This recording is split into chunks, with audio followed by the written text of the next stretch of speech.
כל השנה הלכות בכל יום מובטח לו שהוא בין העולם הבא. A beautiful thing we're talking over here. We want to make sure to get chairs with the leg cups. What do you call them last time? Leg cups, right? Yeah, good. Everybody sits down, put leg cups on them, and nobody's leaving. Finished. It's number 23. So they're called shackles. Shekels, that's right. Don't say that word. I just got a twitch. They're called shackles. Today, B'ezrat Hashem, we'll be discussing Erev Yom Tov, Erev Shabbat, Erev Yom Tov. You should say Shabbat first before Yom Tov, obviously. When you greet people today, you don't say Hag Sameach Shabbat Shalom, Chas v'Shalom. You don't diminish Shabbat before Yom Tov. Shabbat is more important than Yom Tov.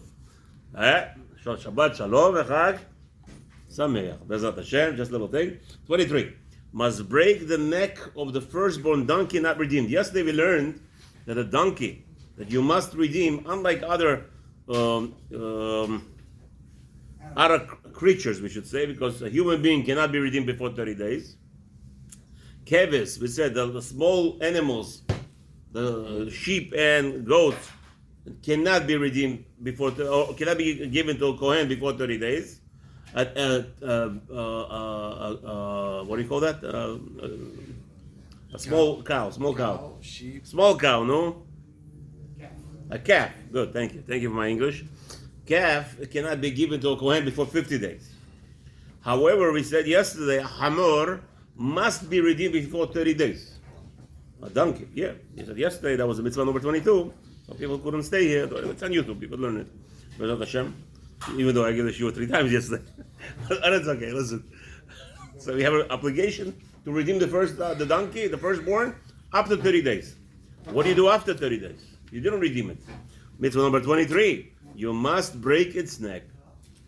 Va'arafto, it says in the Torah. Let's see. That's number 23. We'll discuss today. Number 24. What is number 24? Now, this is beautiful. Shabbat is, I don't know how. We didn't even mention Shabbat yet, but already the mitzvah 24 is before. We'll see that the next week we will be learning Halachot Shabbat. We'll mention Nasarot Dibrot. But here the Torah already tells you there is such a thing called Tchumin. What is a Tchum? You may not travel more than 4,000 feet out of your town. Out of your town, not a roof. Now you're talking about is that you're going to have to make a roof. Tchumin. What's the Erev Tchumin?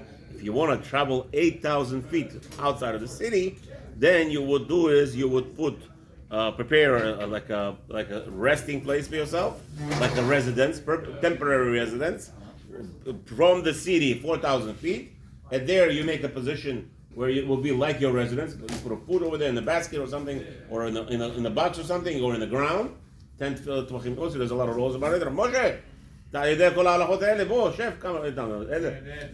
gonna say L'ilui Nishmat right now, Habibi. So we're gonna discuss that. L'ilui Nishmat, the shiur is Aaron ben Moshe, Dezi bat Aziza, וגם Aaron ben Sarah, Moshe ben Sarah, יצחק ben Ora, Suzanne bat Rachel, Yaakov ben Emil ben Yaakov וגולדה. Moshe HaKohen Ben Zachia. Esther. Oh, one second, bud. Boris ben Neima. Shimon ben Iza. Esther bat Livana. Esther bat Ariel. Ariel Nathaniel. Okay? להדיר לבן החיים, למתים, רפואה שלמה לכל חולי עמו ישראל בכללם, ליהוד בן יוסף, חיה בת לאה, יוסף חיים במפרד, יעקב ישראל דניאל בן אנג'לה, מה? בתיה בת טובה, אסתר בת טובה, רפואה שלמה לכל חולי עמו ישראל. Okay, let's start. Mitzvah number 23. לערוף פטר חמור אם לא רצה לפדותו. So now you made a cheshbon and you said, listen, a sheep, if I have to redeem this babychka up to 30 days, how much already chamor cost? How much cost a donkey before 30 days? It's a little baby chachka. Okay, if you, let's say you're a trained chamor today, we discussed in America, it's a very big industry selling donkeys. Donkeys are like dogs. What is a donkey like a dog? Even though they're more vicious a little bit, sometimes they say that those donkeys, what they do is they protect the, what's his name? The sheep. They actually could guide the sheep what to do. Imagine that. They train the hamor how to be protecting sheep from hyenas, from wild dogs, or from what's his name, wolves. Even they attack wolves to protect the sheep. The problem with these donkeys, because they're so stubborn and they're so brainless sometimes, they attack small baby sheep also, the newborn babies, because they see a strange face. He doesn't know how to tell. He thinks it's a fox. So he attacks and he kills. Yes, so you have to be very careful. But it's a very big industry. You could tell, if you don't believe me, go to YouTube and you Google donkey storage. What do you call those? Defenders. Donkey defenders. The whole business. They sell them for about $800. So the difference is that if you want to buy a dog, those special dogs that know how to guide the sheep, that protect sheep from wolves and everything, those dogs in that breed cost about starting price $1,500. And if it's a trained dog, it's going to cost you, you know what? And then it's going to cost you feeding it and the whole zach. So what do you do? You're going to say, listen, I'll go to the donkey. Because the donkey doesn't cost me to feed him. He eats the same thing as a sheep.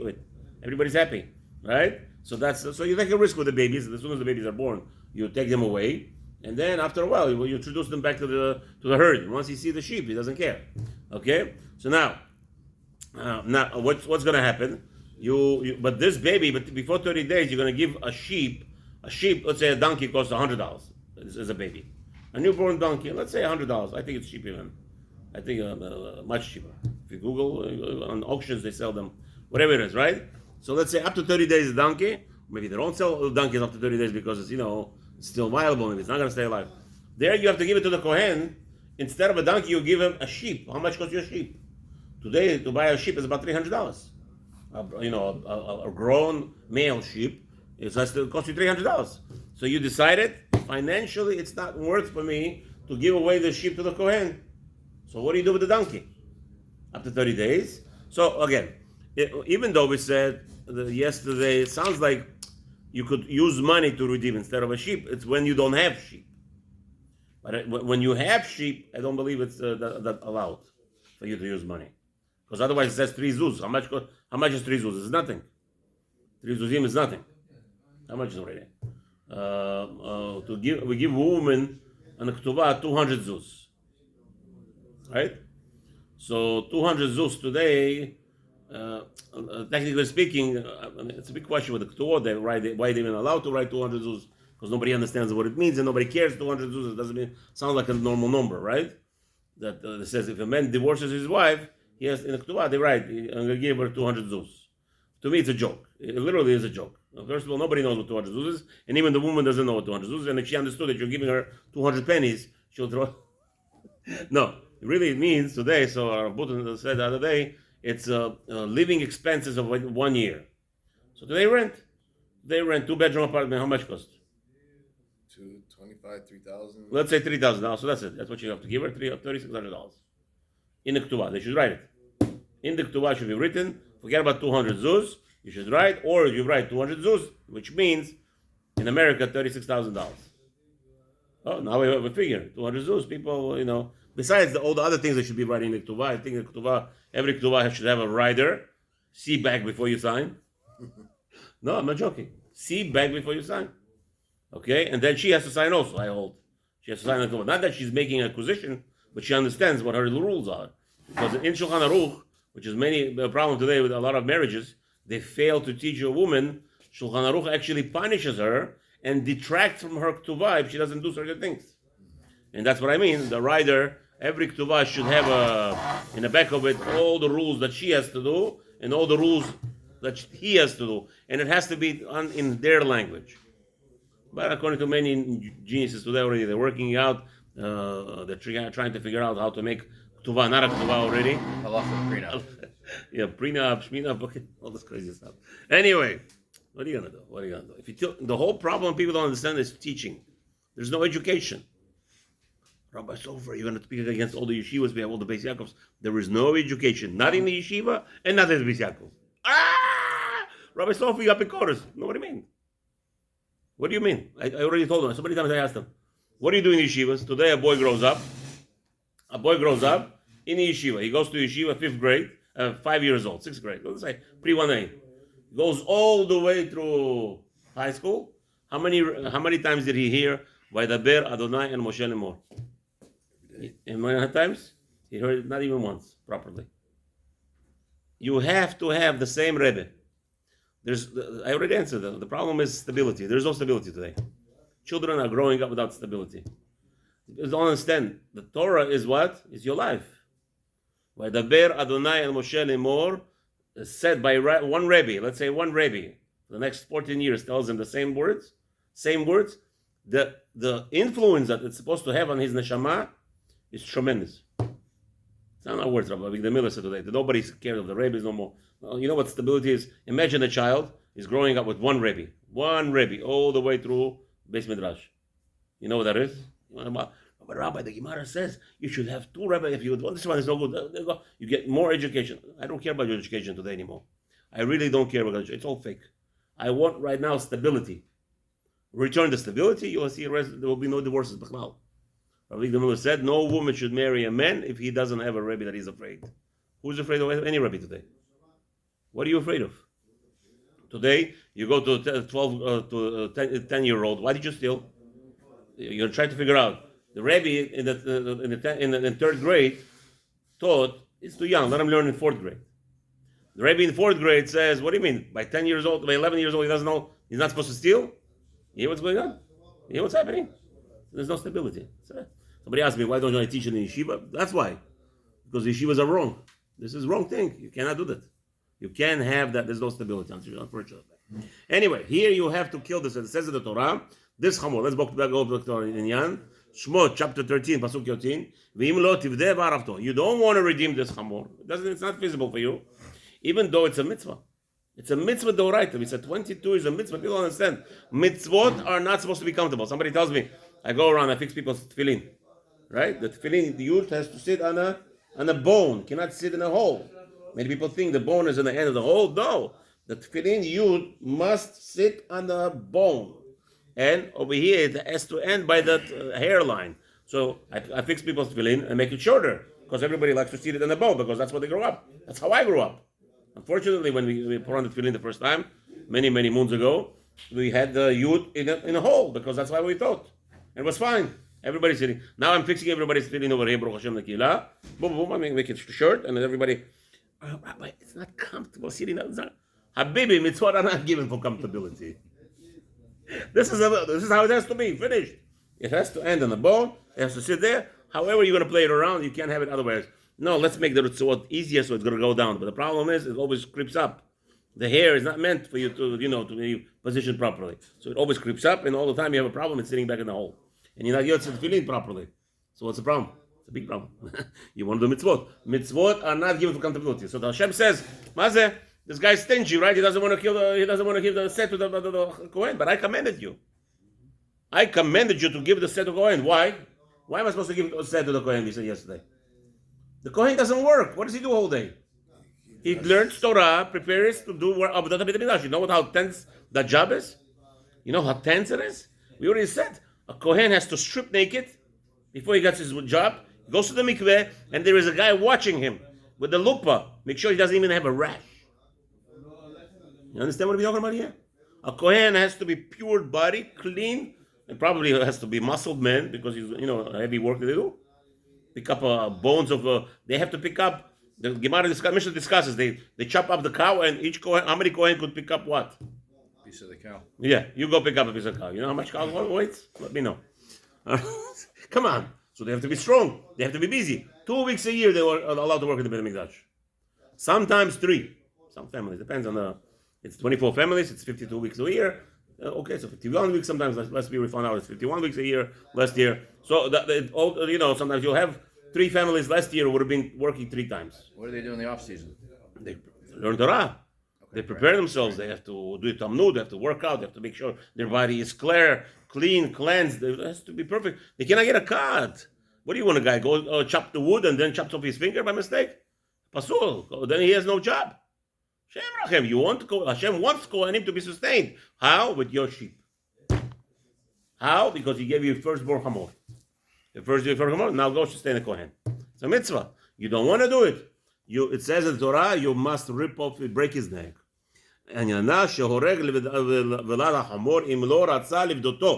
וקזר השם יתברך שלא ייהנה בו מכיוון שלא פדאו, ואפילו הנבלה אסורה לו בהנאה. He has to kill this chamor. The Torah says, oh, you don't want to give it to anybody? You can't have pleasure with it. That's the point. That's why you have to kill it. Yesterday, no. Why you have to do the whole concept of Bechor? We didn't say it yesterday. We learned over here, the sugya is, somebody asked Rabbi Moshe Chabad. He asked a beautiful question. He says, why donkey? Not any other, no, why just donkey? So he said that donkeys are like the Mitzrim. The Mitzrim, in the Pasuk Yechezkel over there, he compares the meat of Egyptians like the donkeys. What's the importance of the donkey? How you say word donkey in Hebrew? Hamor. Hamor. In Hebrew, hamor, you change one syllable, chomer. You just change hamor, becomes chomer. So Egyptians were all about what? Chomer, all about materialistic. So HaKadosh Baruch Hu is commanding us, take a hamor, which is all materialistic, and destroy it. For what purpose? So that you're going to understand you're above materialistic. You're not an Egyptian who just worries about his financial gain. You worry about Kedusha. So who cares that financially the hamor, killing hamor is more beneficial for you. You're not supposed to be worried about materialistic. You're supposed to do what Hashem wants you. What does Hashem want you? He wants you to take a lamb, a sheep, and no matter what it costs, and give it to the Kohen. And if you're smart, you go and you buy the most expensive sheep. No, you don't get yourself ripped off, obviously. Make sure that you get the best, most juiciest, most beefy, and the most hairy, and the whole thing. Give it to the Kohen. That's right. Because you want to do the mitzvah properly. That's what you want. If not, now kill it. Which well, as we already said, the mitzvah, or the rules of the mitzvah pidiyah kodemet la'arifa. Obviously, why did Hashem command us mitzvah number 22, which is redeeming? Redemption comes before killing its neck. He met. Now, what happens if he died? Let's say it was born a day, 2 days later, the donkey died by itself. Again, either you killed it or donkey died, you cannot have any pleasure from it, just like any other bechor, any other firstborn animal creature that was born to you, except for humans, right? People don't understand, technically speaking, halachically, if you give a bechor, your firstborn, to a kohen, and before, as you're performing the mitzvah of Pidyon HaBen, the kohen halachically could just tell you, keep your money, I'm going out. It's a big risk. It's a big risk. You're taking a big risk. Halachically, you cannot take him to American court or to Israeli court and say, hey, he took my baby. Hey, you gave it to me. Halachically, nothing could be done. And you have to understand that right now the baby is the firstborn, belongs to the Kohen, for whatever reason HaKadosh Baruch Hu decided it. And now if the Kohen is stubborn, so you say to him, $100. He says, what $100? How much is the baby worth? I saw that. That's a joke, some Kohanim. מה זה? מה אתה נותן לי $100? זה מה ששווה לך, baby? That's all it's worth for you, $100? Come on. All right. Mitzvah number 24. שלא נצא בשבת חוץ לתחום. Oh, this is very important mitzvah. That we have, that you're not allowed to go out from the, as we said, 4,000 feet border. But it says over there we have mitzvah lo ta'aseh achat. So the parsha is telling us in the mitzvah, in the parsha of Shalach, when the Jews were sent out of Egypt, there is one mitzvah here. שלא ללכת בשבת חוץ לגבולים ידועים. It's amazing. The mitzvah of Shabbat is commanded before even Asara Deborah already. What? We were prohibited. As it says in Shemot, chapter 16, Pasuk 29, Al yetzeh ish mimkomo bayom hashevi'i. The Jews were already commanded. The Jews were not allowed to travel from their inhabitants on the seventh day. ובא הפירוש עליו שמקומו נקרא כל שאינו מרחיק יותר משלוש פרסאות חוץ לעיר. And over there they explain that 2,000 amot or 4,000 feet going outside of the city, not in the city. Somebody asked me yesterday, what do you mean? I'm going from Griffin to Sterling. It's about 4,000 feet, probably more than 4,000 feet. People go there for mikveh. What are you going to do? Mikveh night, women go to Friday night, Motzei Shabbat, whatever.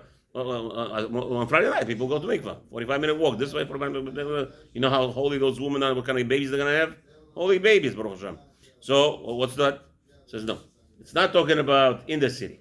And in America, I heard from somebody, a big chacham, in America, there is no such thing as walking outside of the home. Because if technically speaking, the whole Florida, by the way, the whole border of Florida, you have people living.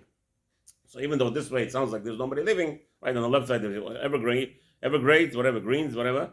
On the right side, there is always residence. So technically speaking, you could be walking on Shabbat from the Keys all the way to Tallahassee. Okay? What?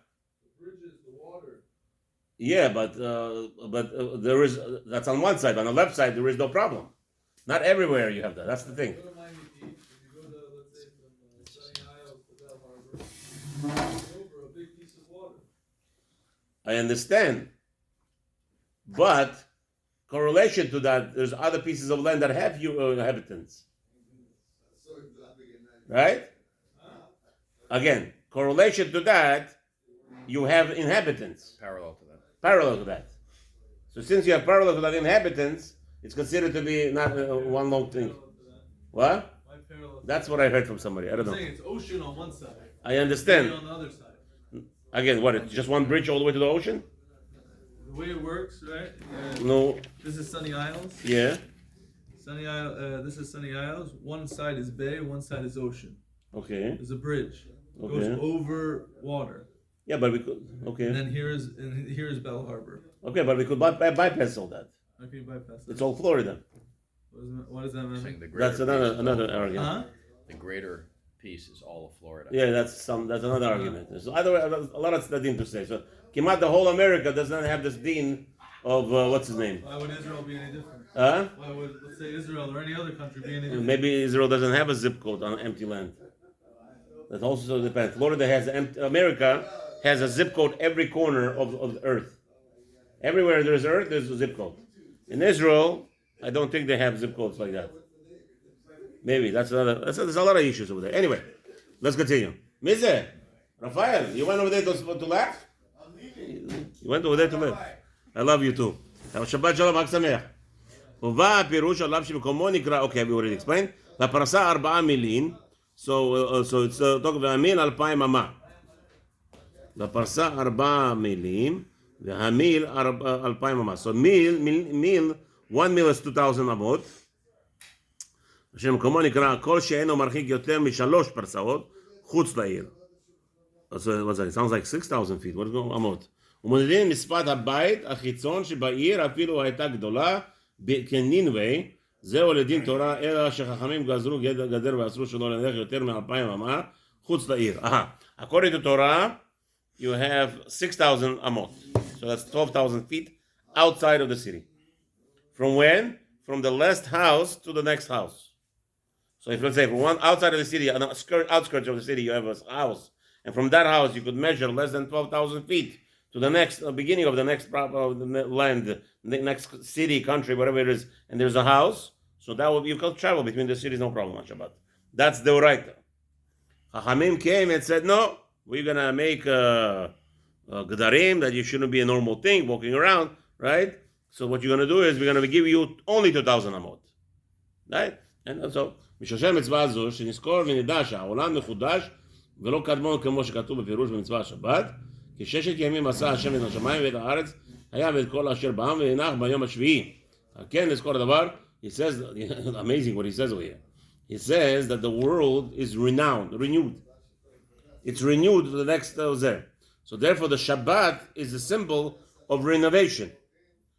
Renewal, right? So if the Shabbat is a symbol of renewalness, so therefore you have to again lizkor hadavar. Therefore you have to raui lanu shenanuach b'makom echad. So Kadosh Baruch Hu created the world. He made a creation, made a new world. Then he stopped on Shabbat creation. So therefore it's incumbent upon us to stop all the continuancy, which I guess all the normalities of the 6 days. Therefore, and if you're going to be traveling, people are traveling. What is the worst thing about travelers? They don't have a peace of mind. People that travel don't have a peace of mind. That's why the Torah tells us what was the bracha of Avraham Avinu? Hashem told them, you're going to have children. Rashi says, what children? If you're a traveler, you don't have children. You can have a peace of mind. So if you have a peace of mind, you can concentrate. Same to here. On Shabbat, שלא נלך בדרך רחוק רק דרך טיול ונעונג. That on Shabbat you're allowed to walk only for pleasure, comfort, for just, not for extraneous things. So again, The Torah tells you if you work less than a certain amount, it's not considered to be that you're engrossed and and you are completely busy with this. Again, we want you to have Shabbat as a Yom Menucha, distancing yourself from all the hustle and bustle. Okay, so now this mitzvah is for everybody. The rabbi says there's a lot of rules into it. What's measurements? What about heels? Our heels are measured. Our heels adding to the equation of 2,000 amot. Let's say again. So you have here's a mountain, and you have here. You have here to here 1,000 feet, right? And then you have this mountain that gives you another 3,000 feet. Now, is that considered to be over this? So there's a lot of rules, right? Going up and down, if that's calculated as well. So there's a whole discussion. What about heels going down and going up? Is it so the question is it your steps that calculates it or the distance? All right, so that's all this thing. So all those discussions are in the halacha, in Gemara Shabbat, and halachot Shabbat, okay? Now, what about if you made 1 foot extra? And you didn't listen to the Chazal, right? The Torah tells you, no man, no woman cannot walk, but he did. Okay? Anyone who does him in 1 step, he gets lashed. Give him a warning. Habibi, tchum, don't go there. I don't care. We know what we do to him. You don't care, mister? Take him to Beit Din. Flock him. 39 lashes until he starts crying. And if he's gonna cry, the Rabbanan, Torah tells me I'm allowed to walk 12,000 feet. Why are you stopping me at 4? That's the worst thing you said just now. Yeah, you don't listen to the rabbis. They flack him 1,000 times, 100,000 times, until he says, "I'm not gonna say that anymore," because the Rabbanan, again, he wants to say, "I'm listening to Torah. I don't care about the Rabbanan." Oh, even worse. He just got himself Makat Mardut. Have a wonderful Shabbat, Chag Sameach. This is not Hashem.